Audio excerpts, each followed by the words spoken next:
Good morning मित्रांनो, तुमचं स्वागत आहे डे 2च्या व्लॉगमध्ये.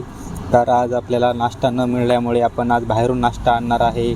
आज खूप कंटाळा आला होता घरच्यांना नाश्ता बनवायचा, तर मी चाललो आहे आता नाश्ता घेण्यासाठी हॉटेलमध्ये. गाडी सुरू केली, निघालो हॉटेलकडे. तर सकाळ सकाळ आपल्याला एक JCB दिसला, त्याला ओव्हरटेक करून आपण पुढे निघालो. तर या ठिकाणी आपण हॉटेलजवळ पोचलो आहे. आतमध्ये जाऊ आणि ऑर्डर देऊ. ऑर्डर देऊन झालेली आहे. थोड्या वेळात आपण वाट बघणार ऑर्डर येऊपर्यंत. तर काही मिनटानंतर आपली ऑर्डर आपल्याला मिळाली आहे. तर आता ही ऑर्डर आपले घेऊ, स्कूटीला लटकवू आणि घरी जाऊ.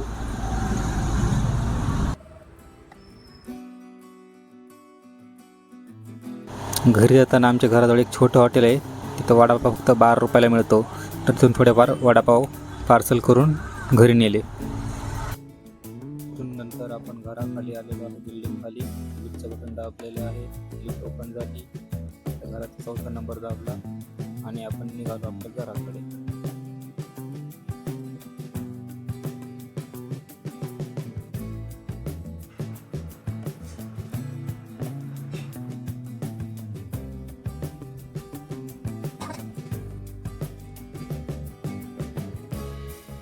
One hour later. नाश्ता केल्यानंतर मला परत थोडी भूक लागली होती. तर एका ठिकाणी डाळिंब पडलं होतं फ्रीजमध्ये. ते पूर्णपणे फोडून त्याचे दाणे वेगळे करून खायला घेतलेलं आहे. पटपट खाऊ आणि मग कामावर जाऊ, आपल्या कपड्याच्या दुकानावर. 5 minutes later. डाळिंब खाल्ल्यानंतर आपण निघालो आपल्या दुकानाकडे. तुम्ही बघू शकता की आता 1 वाजले आहे. ॲक्टिवाच्या स्क्रीनवर खूप गरमी वाढली होती. मग निघालो पोचलो.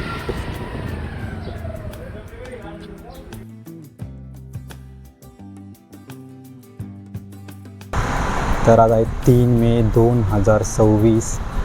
कालची एडिटिंगचं काम चालू आहे. 5-10 मिनटाचं काम केलेलं आहे एडिटिंगमध्ये आणि उरलेलं बाकी आहे. कट मारायचे, म्युझिक ॲड करायचे, ट्रान्झिशन ॲड करायचे. तर हा व्हिडिओ मला आज कोणत्याही परिस्थितीत अपलोड करायचाच आहे, रात्री 12 वाजायच्या आत.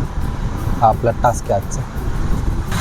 आणि आत्ता मी तर आपलं कपड्याचं दुकान नारायणगावात, पार्थ क्लोदिंग शॉप नारायणगाव म्हणून.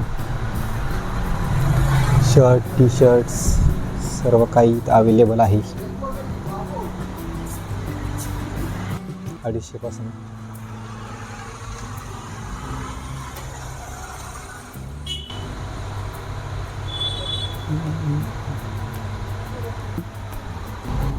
व्हिडिओ एडिट करत असताना एक छोटा मुलगा दुकानाबाहेर स्टंट मारत होता.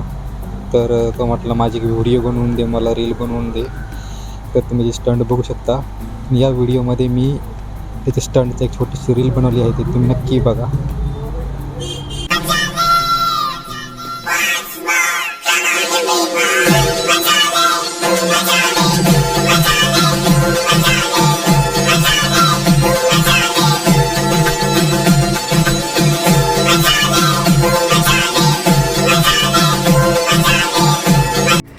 शेवटी व्हिडिओ एडिट करायला बसलो. नंतर घरी गेलो, थोडा आराम केला. तर गावातून चक्कर मारत होतो. छत्रपती शिवाजी महाराजांची 20 पाहू शकता तुम्ही. त्यानंतर मी दुकानावर आलो. संध्याकाळी 10 वाजले होते जवळजवळ. आपले शेट आपलं काम करत होते. प्रशांतला भेटायला गेलो. प्रशांत दुकानावर नव्हता, काय कुठे गेला होता. संध्याकाळी एक प्रॉब्लेम झाला, जी खुर्ची आपण बसतो ना, त्याचं मागचा भाग तो तुटला होता. तर संध्याकाळी प्रतीकाने मी जाऊन तो रिपेअर करून आणला वेल्डिंगवाल्याकडून. नंतर मग घरी गेलो, जेवलो आणि झोपलो. आजचा दिवस अशा प्रकारे आपला समाप्त झालेला आहे. Thank you for watching the blog.